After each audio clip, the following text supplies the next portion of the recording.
সংসার করার চাইতেও ধরে রাখা অনেক কঠিন। স্বামী স্ত্রী যদি সম্পর্কটা সুসম্পর্ক হয় তাহলে তো ভালোই কথা, আর যদি বনিবনা না হয়, মনে মনে মনে না মিল হয়, তাহলে কিন্তু দা কুড়ালে সম্পর্ক পরিণত হয়। তবুও মানুষ ভালোবাসতে চায়, ভালো থাকতে চায়। আসসালামু আলাইকুম এভরিওয়ান, আমি বিডি ব্লগার স্বপ্ন বলছি। কেমন আছেন আপনারা সবাই? আশা করি আল্লাহর রহমতে আপনারা সবাই ভালো আছেন, সুস্থ আছেন। আলহামদুলিল্লাহ, আমরাও সবাই ভালো আছি। আচ্ছা, সকালবেলা আসলে ভালো আমি এবং আমার ছেলে, এই কথাটা আমি এর আগেও ভিডিওতে বলেছিলাম যে ভালো আছি, কিন্তু আমার স্বামী, আমার মেয়ে কিন্তু ভালো নেই। সেই জন্য সকালবেলা কিন্তু ওদের জন্য আমি একটু আটা ঘি দিয়ে সুন্দর করে আর দুধ দিয়ে নাস্তা বানিয়ে দিয়েছিলাম। কারণ গত 3 থেকে 4 দিন হয়ে যাচ্ছে ওদের মানে জ্বর, তার সাথে মাথা ব্যথা, পাতলা পায়খানা। তো আসলে খুবই খারাপ, মনটা অনেক খারাপ। কারণ পরিবারে কেউ অসুস্থ থাকলে আসলে কোনো কাজে মন বসে না, ভালো লাগে না। আল্লাহর কাছে দোয়া করি যাতে তাড়াতাড়ি সুস্থ হয়ে যায়। আপনারা একটু ওদের জন্য দোয়া করবেন। তো আচ্ছা, কথা বলতে বলতে আমি এখন এই যে একটু রান্নাঘরে চলে এসেছি। তো যত সমস্যা থাকুক না কেন, খেতে তো হবে। আর কি করলে ভালো থাকবে, এই সব ব্যাপারগুলো কিন্তু আমার হাতে। কারণ সবার স্বাস্থ্যের কথা আমাকেই খেয়াল রাখতে হয়। আচ্ছা, এখন আমি একটু রুটি বানাবো। তো রুটিগুলো ফ্রোজেন করে রাখবো, সেজন্য একটু তেল, লবণ, পানি দিলাম, দিয়ে ভালো করে ডো বানিয়ে নিয়েছি। পানিগুলো ভালোভাবে উতরিয়ে নিতে হবে, তারপরে চুলাটা বন্ধ করে দিতে হবে। আর আটাটা কিন্তু ভালো করে সিদ্ধ করে নিতে হবে। যেহেতু আমি এই রুটিগুলো ফ্রোজেন করে রাখবো, সেই জন্য কিন্তু ভালো করে সিদ্ধ করে নিতে হবে, না হলে কিন্তু রুটি শক্ত হয়ে যায়। তো রুটি যাতে শক্ত হয়ে যায়, তারা যদি এই ভিডিওটি দেখেন তাহলে কিন্তু অনেক উপকৃত হবেন। কারণ ফ্রোজেন রুটি কিন্তু আসলে আমি যেটা সত্যি কথা, ভালো লাগে না শক্ত শক্ত। তো ভাবলাম যে আসলে আমি যেটা খেয়ে উপকৃত হয়েছি সেটাই আমি আপনাদের সঙ্গে শেয়ার করব। আজেবাজে কোনো কিছু আমি দেখাবো না। আমি আসলে যেটা করে শান্তি পাই বা ভালো লাগে সেগুলাই কিন্তু আপনাদের সঙ্গে আমি শেয়ার করি। তো এখন এই যে আমি কিন্তু রুটিটা বেলে নিচ্ছি। দেখেন কি সুন্দর, একদম সফট হয়েছে, নরম হয়েছে। এর মধ্যে তেল দেওয়ার কারণেই কিন্তু নরম হয়েছে। আর আমি কিন্তু সয়াবিন তেল দিয়েছিলাম। আর যদি বেশি, এর থেকেও বেশি নরম চান, তাহলে সামান্য একটু চিনি দিতে পারেন। এটা আমার পক্ষ থেকে একটা টিপস, কারণ আমি মাঝে মধ্যে এরকম করি। এতে স্বাদের কোনো হেরফের হয় না, কিংবা খেতেও কিন্তু মজা হয়। আর রুটিটা অনেকক্ষণ পর্যন্ত নরম থাকে।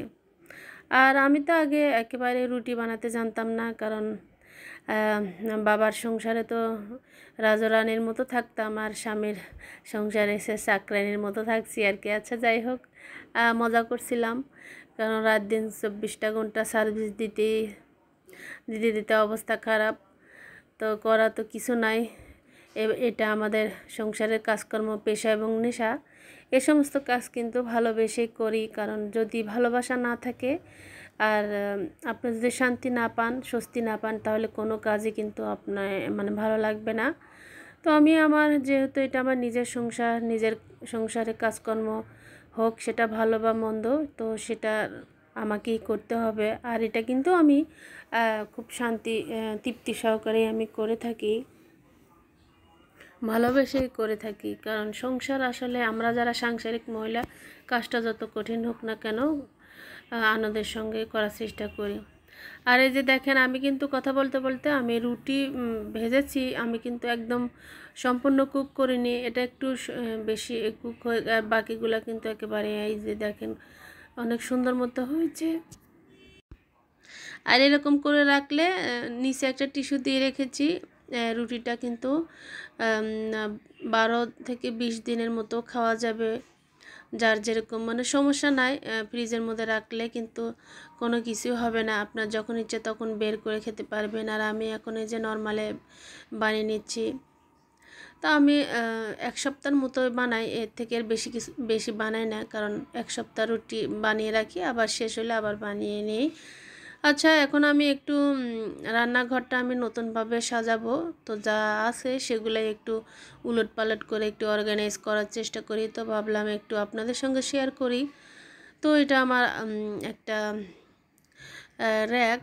তো এর উপরে আসলে আমি যে জিনিসগুলা প্রতিনিয়ত ব্যবহার করি, যেমন মুসুরির ডাল, মুগ ডাল, যেগুলো দরকার সেগুলো আমি এখানে রেখে দিব। আসলে অনেক সময় হয় কি, যে জিনিসগুলো আপনার সবসময় প্রয়োজন হয় যদি আগে পরে পিছনে রাখা হয়, দেখা যায় যে তাড়াহুড়ার সময় আমি কোনো কিছুই খুঁজে পাই না।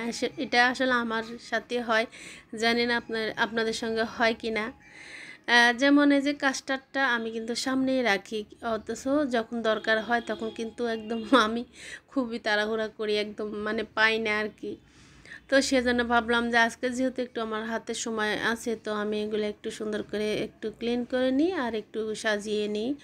আর এটাতে আগে একটু গ্লাস স্ট্যান্ড রেখেছিলাম, তো এখন ভাবলাম যে একটু অন্যভাবে সাজাই, যেগুলো দরকার সেগুলাই রাখি। রান্নাঘরে আসলে যে জিনিসগুলো প্রয়োজন সেগুলোই রাখা উচিত, অপ্রয়োজনীয় জিনিস থাকলে আসলে কাজটা বেড়ে যায়। আর যেহেতু নিজের সংসারের কাজকর্ম নিজেই করতে হয়, সেজন্য যত ইজি কাজ করা যায় ততই ভালো, আর কাজ কম করা ভালো, কারণ বাড়তি কাজ করে তো কোনো লাভ নেই।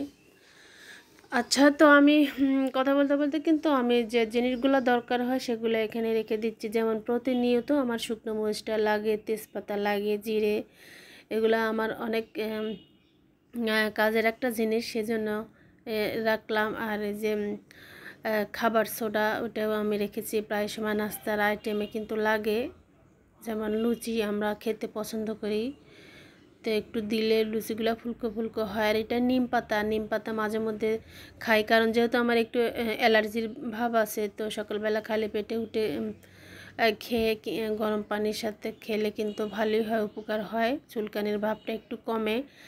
আর এই যে এখানে হচ্ছে পিঙ্ক সল্ট। তো যে জিনিসগুলো দরকার সেগুলো কিন্তু আমি এখানে রেখে দিলাম। আর ইচ্ছা আছে আমার রান্নাঘরটা নতুন করে অর্গানাইজ করার, আর যখন আমি নতুন করে অর্গানাইজ করব আপনাদের সঙ্গে শেয়ার করব। তো আর এই যে এই স্ট্যান্ডটা আমি এখানেই রাখি, কারণ সব সময় তো এই হাফ প্লেটগুলো লাগে, তো সেজন্য আমি এখানে রেখে দিলাম। আর আমি কিন্তু ডিম এভাবে রাখার পছন্দ করি, কারণ অন্যভাবে রাখলে নিতে সমস্যা হয়। ডিম আমাদের প্রত্যেক দিনই লাগে, সেজন্য ডিমটাও হাতের কাছে আমি রেখে দিয়েছি।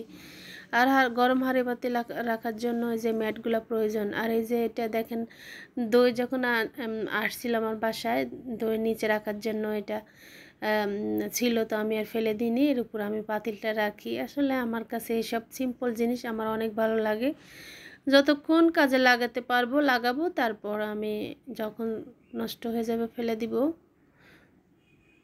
তো এইটাতেও আমি এই যে লবণ, চিনি, তারপর চিলি ফ্লেক্স, আর এই যে এটার মধ্যে লবণ বেশি লাগে, আসলে লবণ চিনি টিনিও সবসময় লাগে, তো যেগুলো দরকার সেগুলো একটু রাখলাম। আচ্ছা, এই পর্যন্ত এসে আমার ব্লগের কোনো অংশ যদি আপনাদের কাছে ভালো লাগে, তাহলে প্লিজ আপনি চাইলে আমার চ্যানেলটি সাবস্ক্রাইব করে পাশের যে অল অপশানটি আছে সেটা ক্লিক করে রাখবেন, এতে করে আমি নতুন কোনো ভিডিও দিলে ভিডিওর নোটিফিকেশান আপনি সঙ্গে সঙ্গে পেয়ে যাবেন। আর আপনি অবসর পেলে সুন্দর মতো বসে নিরালায় আমার ব্লগগুলো দেখবেন, আর দেখার সময় একটা লাইক, কমেন্ট এবং শেয়ার করে দিবেন প্লিজ। তো যারা যারা সাবস্ক্রাইব করে আমার সঙ্গে আছেন তাদেরকে জানাই অসংখ্য ধন্যবাদ এবং অনেক অনেক ভালোবাসা, কৃতজ্ঞতা, ভালোবাসা দিয়ে আমি আপনাদের ছোট করতে চাই না। তো যাদের মন আছে বা আমাকে পছন্দ করেন তারাই তো আমাকে সাবস্ক্রাইব করেছেন। আমি চেষ্টা করব যারা আমাকে সাপোর্ট করছেন আমি আপনাদের সাপোর্ট করার, আপনাদের সঙ্গে থাকার। কথা বলতে বলতে রান্নাঘরে চলে এসেছি, এখন রান্না বান্না করব। তো এখন আমি রান্না করব তো বেগুনের কোরমা রান্না করব, সেজন্য আমি আগে বেগুনটা একটু ভাজি করে নিয়েছি। আর এখানে আমি সরিষার তেলটা বসিয়ে দিয়েছি। তো ডিম দিয়ে বেগুনের কোরমা, এটা খেতে অনেক সুস্বাদু হয়। তো ভাবলাম আমি আপনাদের সঙ্গে একটু শেয়ার করে দিই। বেগুনের মধ্যে আমি একটু সামান্য হলুদের গুঁড়ি আর একটু শুকনো মরিচ লবণ দিয়ে ভেজে নিচ্ছি। আর এখানে আমি একটু পেঁয়াজ কুচি দিয়ে দিলাম, কাঁচামরিচ দিয়ে দিব।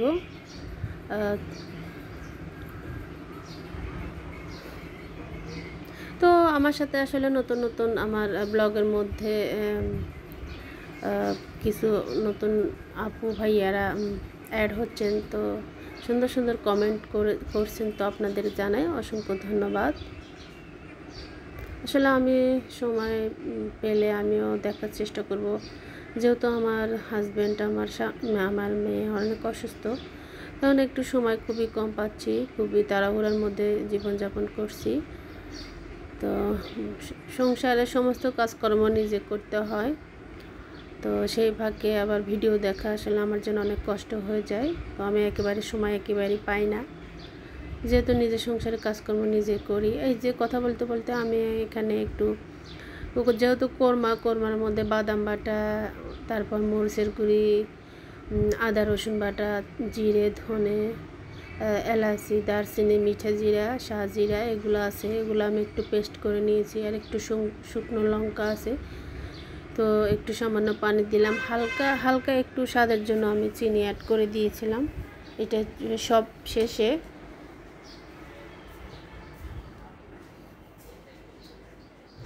এখন আমি মশলাটা যাতে পুড়ে না যায়, সেজন্য আমি এখন একটু হালকা পানি দিয়ে মশলাগুলো ভালোভাবে কষিয়ে নেব। যেহেতু এর মধ্যে বাদাম আছে, তো ভালোভাবে কষিয়ে নিতে হবে, না হলে কিন্তু খেতে ভালো লাগবে না। আর আমি ডিমটাও একটু ভাজি করে নিচ্ছি।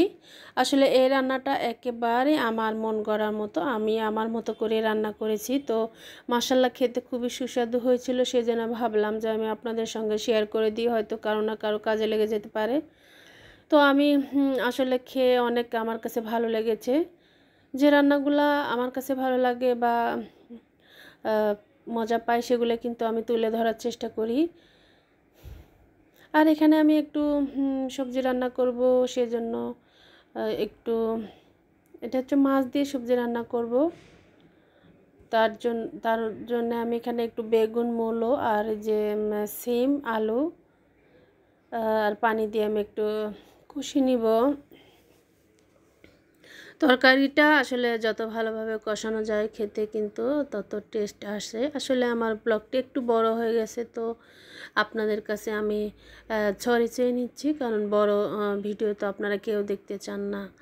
তো আসলে আমি আপনাদের কাছে অনুরোধ করব যে আমার ভিডিওটি শুরু থেকে শেষ পর্যন্ত দেখবেন, টেনে টেনে দেখবেন না। টেনে টেনে দেখলে আপনি যেহেতু কিছু বুঝবেন না, আর আমারও ব্লগ মানে সমস্যা, অনেক কষ্ট করে ভিডিও বানাই, যদি টেনে টেনে দেখেন আসলে অনেক কষ্ট লাগে। তো ধৈর্য সহকারে আপনারা আমার ভিডিওটি দেখার চেষ্টা করবেন।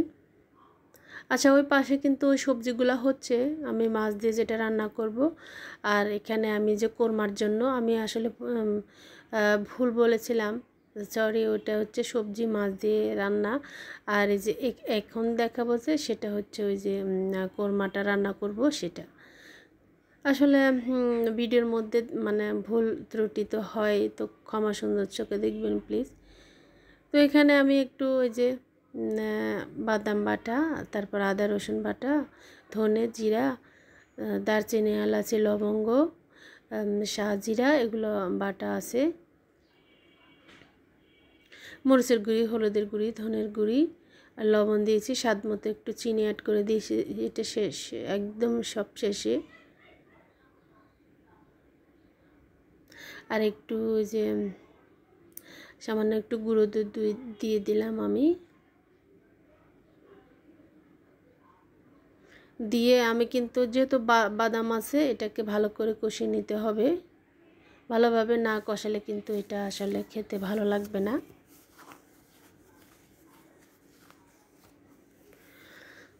বাদামটা মানে যখন কষাতে কষাতে তেল উপরে উঠে আসবে, তখন আপনি বুঝতে পারবেন যে এটা হয়ে গেছে। আর ওই যে পাশে চুলাতে আমি যে সবজিটা বসিয়ে দিয়েছি, সেটা আমি একটু হয়েছে কিনা সেটা আমি দেখলাম আর কি।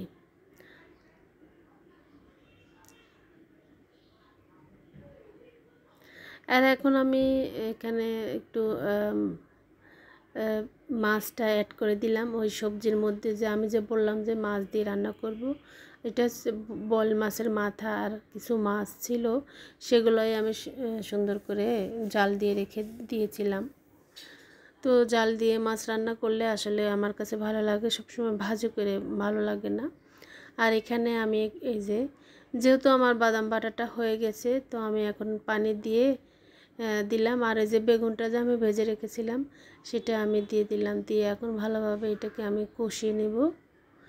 কষানো হয়ে আসলে তো ডিম অ্যাড করে দিব আমি। তো আপনারা বাসায় এভাবে রান্নাটা ট্রাই করে দেখবেন, খেতে মাশাআল্লাহ অনেক মজা হয়। আমি তো হতবাক হয়েছিলাম, কারণ যে এত মজা হয়েছে কি বলবো। পরিশেষে একটু চিনি দিলাম কোরমার মধ্যে। আমার কাছে মনে হয় একটু চিনি অ্যাড করলে কোরমার স্বাদটা অনেক বেড়ে যায়। তো ভিডিও যারা দেখবেন প্লিজ বাজে কোনো কমেন্ট করবেন না। বাজে কোনো কমেন্ট যদি আমি দেখি তাহলে আমার মনটা অনেক ভেঙে যায়। আশা করব ভালো ভালো কিছু কমেন্ট করবেন, আমার ব্লগ দেখবেন, তারপর ব্লগ অনুযায়ী কমেন্ট করবেন। আর অবশ্যই আমার পাশে থাকবেন, আমিও আপনাদের পাশে থাকার চেষ্টা করব। আপনাদেরকে কথা দিলাম, এতটুকু ভরসা এবং বিশ্বাস আমার উপর রাখবেন। জীবন অনেক বড় কষ্টের জায়গা। জীবনে চলতে গেলে অনেক বাধা, অনেক বিপত্তি আসবে, অনেক কিছুই হবে, তবে আপনার উদ্দেশ্য এবং টার্গেট এক থাকতে হবে। উদ্দেশ্য টার্গেট ভালো থাকলে অবশ্যই আপনার পাশে আল্লাহ সবসময় থাকবেন।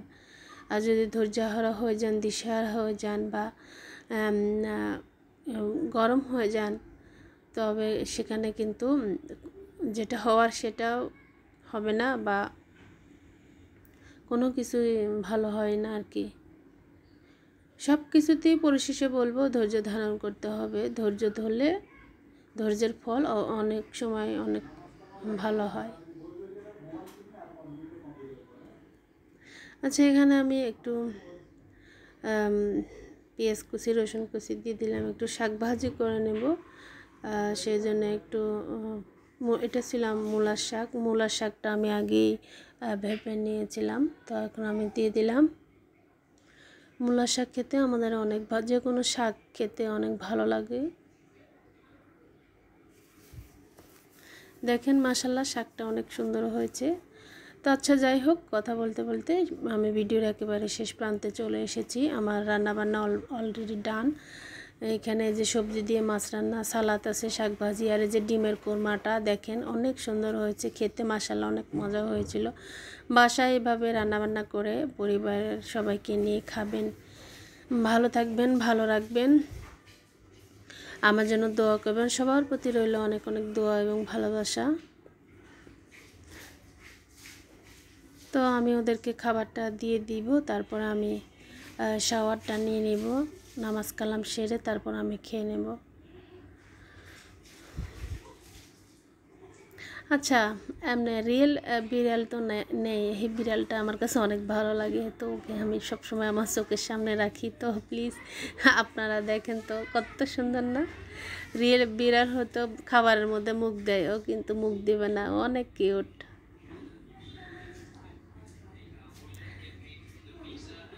আচ্ছা, ভিডিওর একেবারে শেষ পর্যায়ে চলে এসেছি। সবার ভালো থাকবেন, সুস্থ থাকবেন, দেখা হবে, কথা হবে নেক্সট কোনো ভিডিওতে।